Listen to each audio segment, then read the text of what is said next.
Hi friends, welcome to Fin Greeks. ఈరోజు మన topic fundamentals PE ratio comparison. ముందుగా topic వెళ్లే ముందు నాకు 2 క్వశ్చన్స్ అరేజ్ అయ్యండి. ఇక్కడ మీరు చూస్తే what is fundamentals PE ratio, how it is valued, how to effect the industry by high and లో ఫండమెంటల్ పిఈ రేషియో. ఈ 2 క్వశ్చన్స్ ఆన్సర్ వన్స్ మనకి టాపిక్ కంప్లీట్ అయిన తర్వాత క్లియర్ అవుతుందండి. ఫ్రెండ్స్, చాలా వరకు నా వీడియోస్ హైడ్ చేస్తున్నాయి. వన్స్ మీరు సబ్స్క్రైబ్ చేయగానే ప్లేలిస్ట్ లో ఉన్న టోటల్ వీడియోస్ అనేవి మీకు డిస్ప్లే అవుతాయండి. ఇప్పుడు మనం టాపిక్ లోకి వెళ్తే ఇక్కడ మీరు క్వశ్చన్ చూడండి. Holt industries makes a decorative items.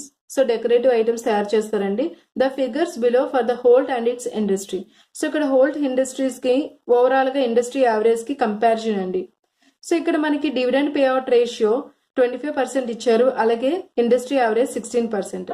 Sales growth 7.5% అయితే industry average 3.9%. Total debt to equity 113% అయితే industry average 68%. Which of these factors suggest that higher fundamental PE ratio for the Holt.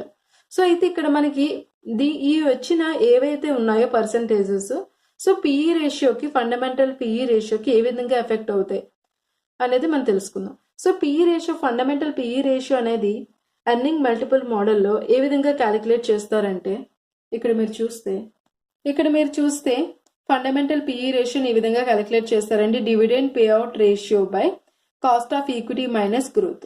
ఈ విధంగా మనం ఫండమెంటల్ పిఈ రేషియో అనేది calculate చేస్తాం. అయితే ఈ ఏదైతే ఇండస్ట్రీ యావరేజ్ అవి ఇచ్చారో ఎలా కంపారిజన్ చేస్తాం. ఇక్కడ మనకి dividend payout ratio, sales growth, debt equity ratio, వీటి వచ్చిన పర్సంటేజ్ తో ఇండస్ట్రీ యావరేజ్ తో ఫండమెంటల్ పిఈ రేషియో ఏ విధంగా ఎఫెక్ట్ అవుతుంది, ఎలా ఉంటుంది అనేది ఒకసారి తెలుసుకుందాం. ఇక్కడ మీరు ఫస్ట్ పాయింట్ చూస్తే a higher dividend payout ratio supports that hold having the higher PE ratio than the industry. ఇక్కడ మీరు హోల్ట్ ఇండస్ట్రీస్ కి డివిడెండ్ పేఅవుట్ రేషియో ఎక్కువగా ఉందండి కంపేర్ టు ఇండస్ట్రీ యావరేజ్. ఎప్పుడైతే డివిడెండ్ పేఅవుట్ రేషియో ఎక్కువగా ఉంటుందో ఆ ఫర్మ్ కి పిఈ రేషియో కూడా ఎక్కువగా ఉంటుందంట. సో మనకి ఫండమెంటల్ పిఈ రేషియో ఫార్ములా మీరు చూసారు ఎర్నింగ్ మల్టిపుల్ మోడల్ ద్వారా. ఎప్పుడైతే మనకి పిఈ రేషియో ఎక్కువగా ఉంటుందో అన్ని టైమ్స్ ఎర్నింగ్స్ అనేది మల్టిపుల్ అవుతాయి. అయితే డివిడెండ్ పేఅవుట్ రేషియో అనేది మెయిన్ బేస్ కాబట్టి ఇక్కడ డివిడెండ్ పేఅవుట్ రేషియో ఎక్కువగా ఉంది. సో అందుకే మనకి హై ఎర్నింగ్ రేషియో ఉండడానికి ఛాన్స్ ఉంటుంది ఇండస్ట్రీ యావరేజ్ కన్నా. అలాగే సెకండ్ పాయింట్ చూస్తే మీరు ఇక్కడ చూడండి, higher growth in sales suggests that hold will be able to increase the dividends at faster rate which supports the holds having the higher PE ratio then industry.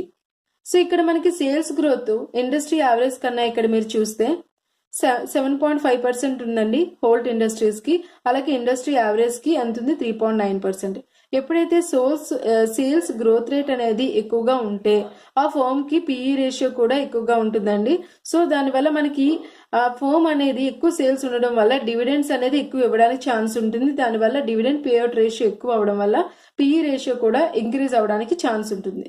Next ఇక్కడ మనం చూస్తే last point అండి, ఏ higher level of debt however it indicates that hold has a higher risk, higher required return on equity which supports that hold having the lower PE ratio than the industry. So ఇక్కడ మనము total debt to equity ratio ఇక్కడ మీరు చూస్తే మనకి ఇక్కడ ఏంటంటే 113% ఉందండి, more than 100%. ఎక్కడ హోల్ట్ ఇండస్ట్రీస్ కి. ఇండస్ట్రీ యావరేజ్ చూస్తే 68%. సో మనకి హయ్యర్ డెట్ ఉండడం వల్ల అక్కడ దేన్ని ఇండికేట్ చేస్తుందంటే ఎక్కువగా రిస్క్ అనేది ఎక్కువగా ఉంటుంది. అలాగే దీనివల్ల రిటర్న్ ఆఫ్ ఈక్విటీ కూడా ఎక్కువగా ఉంటుంది. సో ఎటువంటి ప్రాబ్లం వస్తుందంటే మనకి పిఈ రేషియో తగ్గిపోవడానికి ఛాన్స్ ఉంటుంది. సో ఇక్కడ ఈ పర్సంటేజెస్ బేసిస్ లో పిఈ రేషియో ఇండస్ట్రీ యావరేజ్ కి ఎక్కువగా ఉంటుంది, హోల్డ్ ఇండస్ట్రీస్ కి తక్కువగా ఉంటుంది. ఈ విధంగా ఫండమెంటల్ పిఈ రేషియోని కంపారిజన్ చేయొచ్చండి. Thank you friends, and please subscribe my channel.